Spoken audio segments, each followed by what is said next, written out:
Buen día, Diego. Te habla Diego Madueri de Radio 1. ¿Cómo estás? Hola, ¿qué tal? Buen día, Diego. Bueno, un saludo a usted, al equipo de trabajo y a la audiencia. Bueno, a ver, ¿qué es un perito accidentólogo? Perito accidentólogo. Bueno, como perito accidentólogo, la persona está capacitada para realizar la reconstrucción de un siniestro vial dentro de varias cosas, ¿sí? Una reconstrucción de un hecho vial con las evidencias que se encuentran en una intersección, por ejemplo, o en una ruta, volviendo el accidente desde su fin para atrás. O sea, se puede llegar a determinar con bastante certeza qué es lo que realmente ocurrió. No se determina o no se determina porque está aplicada la física, está aplicada la matemática, o sea, cuando un profesional firma el informe, sí, obviamente bajo su conocimiento, sabiduría, lo que aprendió, firma algo que está convencido de cómo ocurrió. Está bien. No hay una apreciación de cómo pudo haber. No es nada subjetivo, sino todo en bases a datos concretos, digamos. Sí, exactamente. Sí. No hay subjetivo. Me parece a mí tal cosa, no. Venía a tal velocidad, entre tal velocidad y tal. Claro, nosotros tenemos preguntas cuando intervenimos en la justicia, donde por ahí las partes nos preguntan cómo ocurrió, qué pasó. O sea, no podemos responder muchas veces todas las preguntas que nos hacen las partes, la parte defendida o la parte acusadora, no importa, o la querella. Y a veces decimos, contestamos, y después el que no se puede contestar porque físicamente no se puede demostrar, porque o no hay elementos para poder sustentar esa respuesta, directamente dice no se puede contestar. O sea, hay cosas que no se pueden contestar. Pero en el análisis de un siniestro, si nosotros tenemos un siniestro en ruta, por ejemplo, como el que estabas nombrando que ocurrió, sí. Tenemos todo, tenemos la zona de impacto que determina quién de los dos invadió el carril, ¿me entiendes? Porque eso se puede ver, la deformación de la unidad, el esparcimiento de los plásticos, todo el resto de eso nosotros aplicamos física y podemos determinar la velocidad de impacto, quién fue el que invadió, quién impactó a quién, digamos.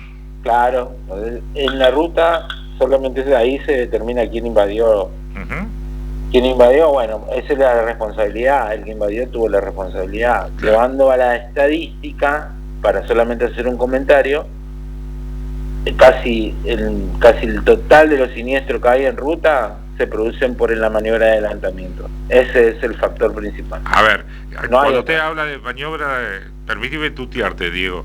Sí, por favor. De adelantamiento, que un vehículo que viene, dos vehículos que vienen en el mismo sentido, uno quiere adelantarlo al que está adelante, de ahí justamente el término, adelantarse, y lo hace en una situación que no es la adecuada, o viene alguien de frente, o no avisa que va a adelantarse con alguna señal de luz, un guiño, lo que por ahí incluso puede sorprender al que va conduciendo y uno quiere adelantarse.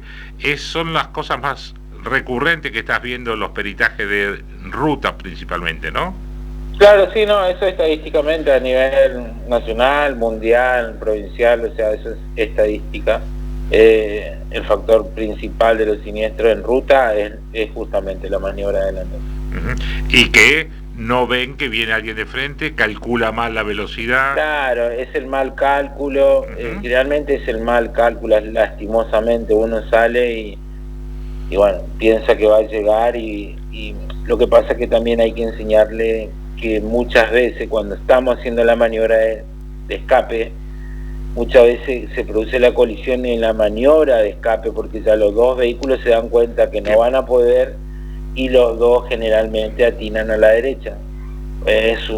O sea, yo ¿qué hago? ¿Maniobro o trato de salir hacia mi derecha? Si yo estoy yendo, vamos a ponernos en espacio, estoy yendo de Formosa a Clorinda.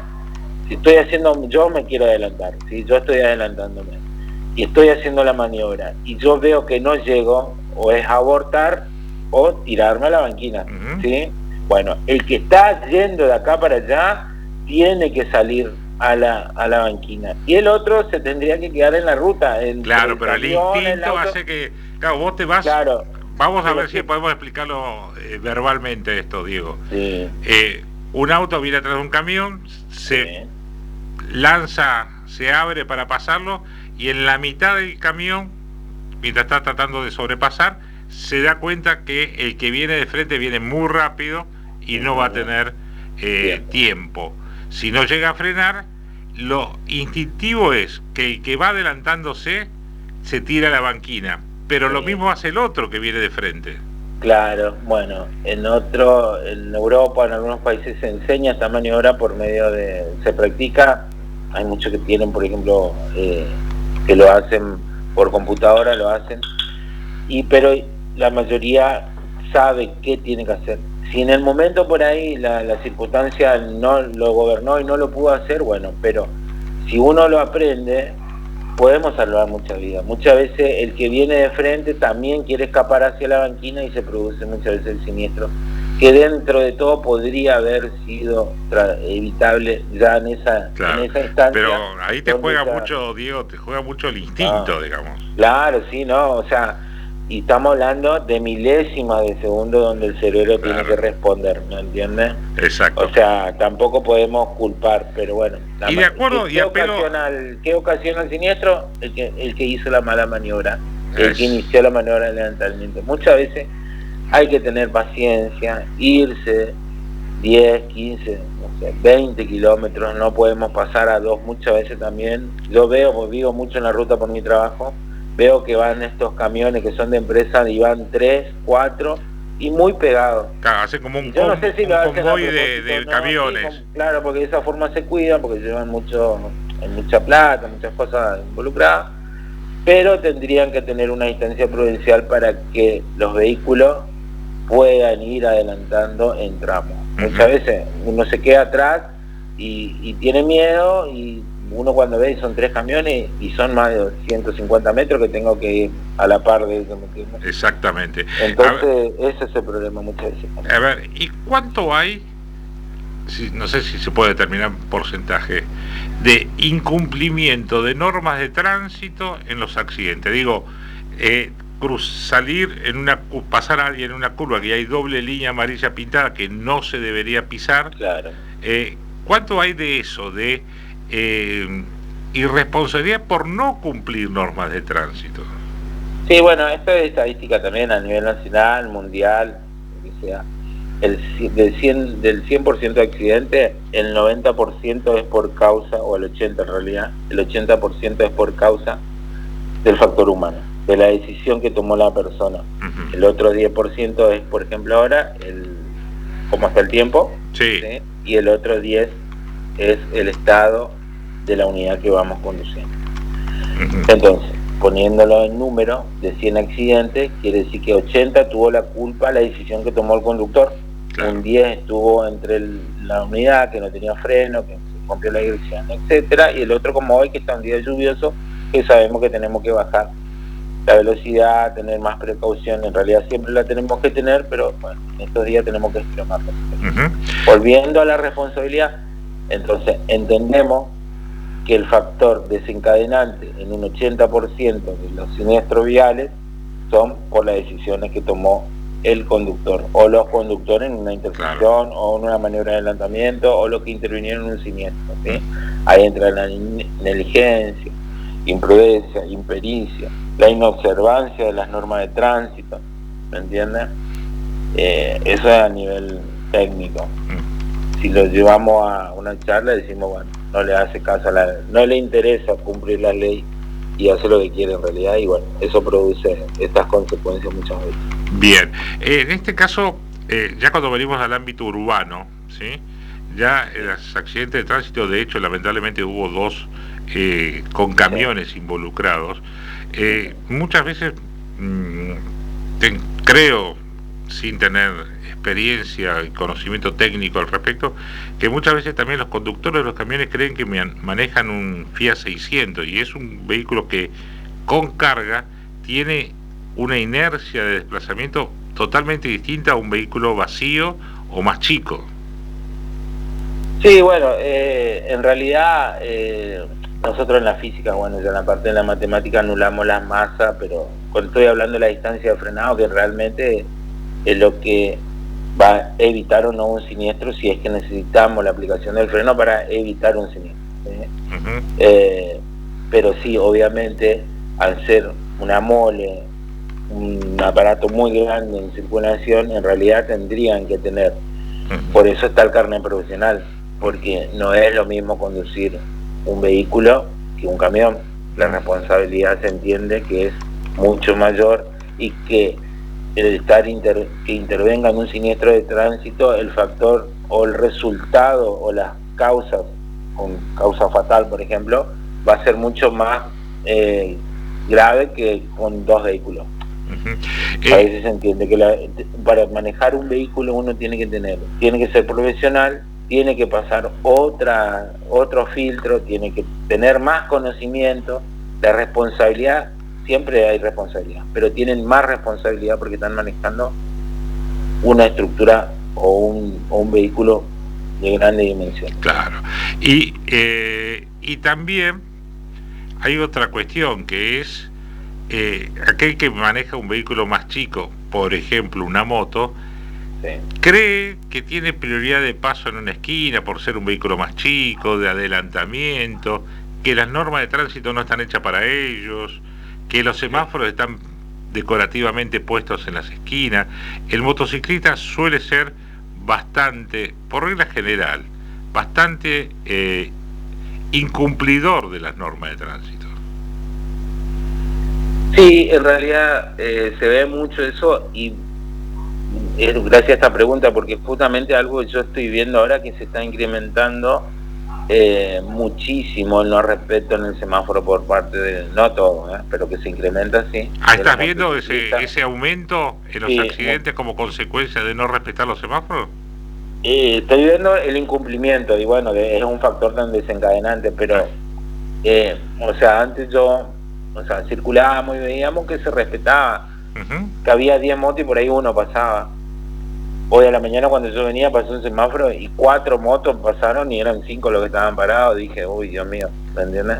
O sea, ya vi que ya era demasiado lo que estaban incumpliendo. Encima era un semáforo corto, o sea, no era una avenida, es un semáforo que no tarda ni 20 ni 30 segundos. Bueno, pero entonces, si está puesto es por algo, digamos. Tienen que entender el que anda en moto o en auto. La ley está hecha para todos. Pero ¿sí? claro. La ley nacional de tránsito. E incluso para los ciclistas, a los ciclistas. Sí, para los ciclistas, también para los peatones, porque la obligación del peatón es cuando vamos a cruzar una intersección y cruzarlo en la prolongación de la acera, por más que no esté pintado, en línea recta. El peatón no puede cruzar a mitad de cuadra en diagonal o cruzar de frente a la mitad de cuadra. O sea, está hecho para todo el ocupante de la vía pública. Cada uno tiene su responsabilidad y cada uno tiene que cumplir ciertas normas para que el uso sea adecuado por medio de todo. ¿sí? Vivir en sociedad nos lleva a cumplir las normas. El incumplirlas tiene su consecuencia.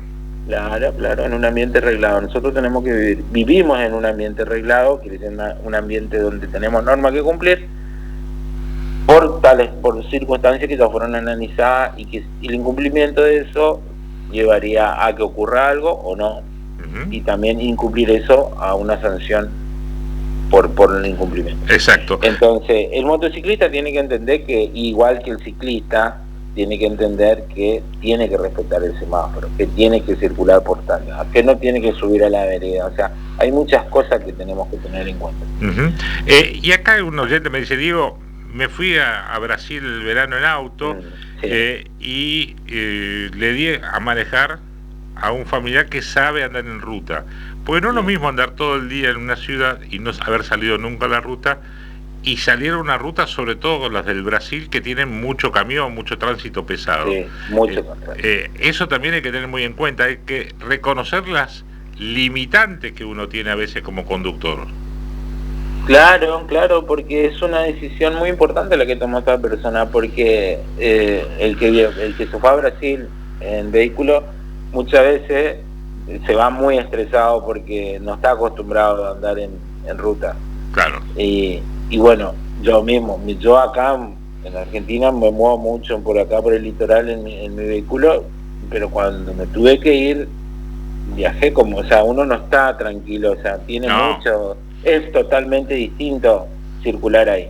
Entonces, si hay una persona que nunca anduvo en la ruta y encima va a salir para Brasil, yo diría que lo ideal sería que un pariente, el esposo, el que sabe, el que tiene experiencia, digamos. O que tiene más experiencia de los que están viajando, que sería lo ideal, ¿sí? Siempre uno que se recurre a un experto cuando no sabe en la materia. Entonces, en este caso, si lo tiene al alcance de la mano. Pero quiero hacer hincapié, Diego, y con esto vamos cerrando, que es necesario respetar, para algo se hicieron las normas de tránsito, la doble línea amarilla, la senda peatonal, el semáforo, el adelantarse por izquierda. Yo siempre tengo la discusión con los motociclistas que se adelantan por la derecha. ¿Sí?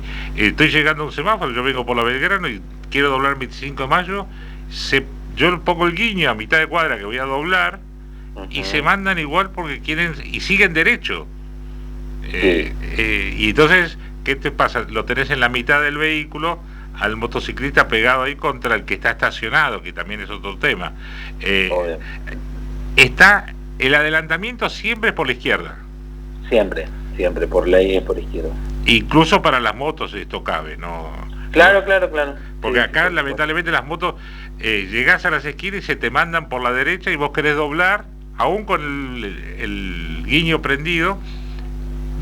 Yo tengo prioridad, te gritan, más de una vez me ha pasado, cuando en realidad no la tienen y están adelantándose de manera ilegal, no corresponde adelantar. Incorrecta, esa es la manera, el término, la manera incorrecta.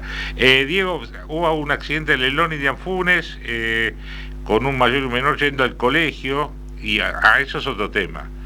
Las motos no pueden ir más de 2 personas, y van 3 y hasta 4 quizás. Eso es un tema clave para que los padres, sobre todo en tiempos escolares como ahora, que tienen que llevar un chico a lo sumo, más allá del casco, no uno sentado en el tanque de combustible y otro trepado como un mono atrás. Ahí es un tema ya que no solamente porque si nosotros tomamos, yo entiendo que como padre, ningún padre quiere lastimar a sus hijos. Obvio. Un padre que esté en sus cabales, estamos hablando. Y entiendo, quizás no es lo correcto, que no tiene otra forma, pero bueno, la ley está para cumplir, que es otra cosa, son dos cosas. O sea, yo estoy hablando entre lo que puede llegar a ser el padre como para movilizarse, pero igual tiene que cumplir una norma, una ley para vivir en sociedad. Y respetarla. Para eso se sanciona. Por eso no quiero entrar mucho en ese punto, porque por ahí es conflictivo, pero, o sea, sí lo puedo hacer, pero hay gente que va a estar a favor y gente que va a estar en contra. Bien. Tenemos que tratar de entender, es que como padre yo entiendo que el padre nunca va a querer lastimar a sus hijos y va a querer hacer lo mejor por sus hijos, por eso está haciendo lo que hace. Bien. Ahora, tratemos de entre hacer las cosas que hacemos, también cumplir la ley, porque es lo principal para vivir en sociedad. Bien, te agradezco mucho este contacto, Diego. Está bueno recordarnos que las normas están para cumplirlas, porque a veces cuando lo dice un policía o lo dice un funcionario municipal o un juez de falta, medio como la gente, pero que lo diga un perito. Me está obligando. Claro, que lo diga un perito que tiene trabajo gracias a los accidentes de tránsito. Está bueno que así sea. Claro, por supuesto. Tenemos que respetar la ley, para eso están. Accidentológicamente, como estaba comentando hace un rato, si nosotros respetamos las normas, una intercepción cortita, una intercepción, una encrucijada en una calle, está preparada físicamente para que no ocurra un siniestro. Para eso está la ochava, para eso está la velocidad de ingreso. Si nosotros respetáramos la velocidad de ingreso en una intercepción, nunca, pero nunca se tendría que producir un siniestro de tránsito. Porque la esquina está preparada físicamente para que la distancia de frenado, la reacción de la persona, todo el proceso de que la persona ve un objeto que se está por cruzar en la otra intercepción, decidir aplicar los frenos, aplica. Todo lo que ocurre en esos segundos, si nosotros entramos a la velocidad reglamentaria, no se tiene que producir. O sea, cuando yo veo un siniestro en una intersección, uno de los dos tuvo la culpa, o los dos tuvieron la culpa. No es que eso ocurrió por una fatalidad, ¿me entiendes? Entonces, si respetamos las leyes, respetamos las normas, no nos va a pasar. Y está bueno que hablemos de esto, Diego, porque para que la gente se grabe a fuego que si hay normas hay que respetarlas. La urgencia no es excusa, que llego tarde no es excusa. No, por supuesto. O salgo 7 y 5 para llegar a las 7, no tiene sentido. Claro. Ya llegaste tarde, hermano. Llego tarde, vamos despacio, hermano. No pongas en riesgo tu vida y la de otros, porque esa es la cuestión. Porque después vienen los lamentos, ¿sí? Individuales, familiares. Uy, si yo hubiera sabido, si yo no hubiera... Bueno, entonces, hermano, cumplir la norma de tránsito. Acá me dicen, Diego, andar sin casco es una modalidad recurrente en toda la zona norte de nuestra capital, en Clorinda también, en Ibarreta. Yo me fui a Paraguay el sábado, volví el mismo día. Los semáforos que están ahí en la circunvalación o la ruta de Clorinda, era el único tarado que estaba parado esperando que se me dé verde, porque los demás autos pasaban al lado mío como si fuera que estuvieran pintados esos semáforos. No los respetan ahí en Clorinda. No, yo porque voy mucho por mi trabajo ahí, sí, me pasa lo mismo, te pasa a vos, muchas veces yo quedo en el semáforo y veo que hasta los vehículos me pasan. Claro, sí, no la moto nada más, sino un auto te pasa como si nada. Diego, te mando un abrazo, gracias por atender a Radio 1, muy amable. No, por favor, que tengan buen día.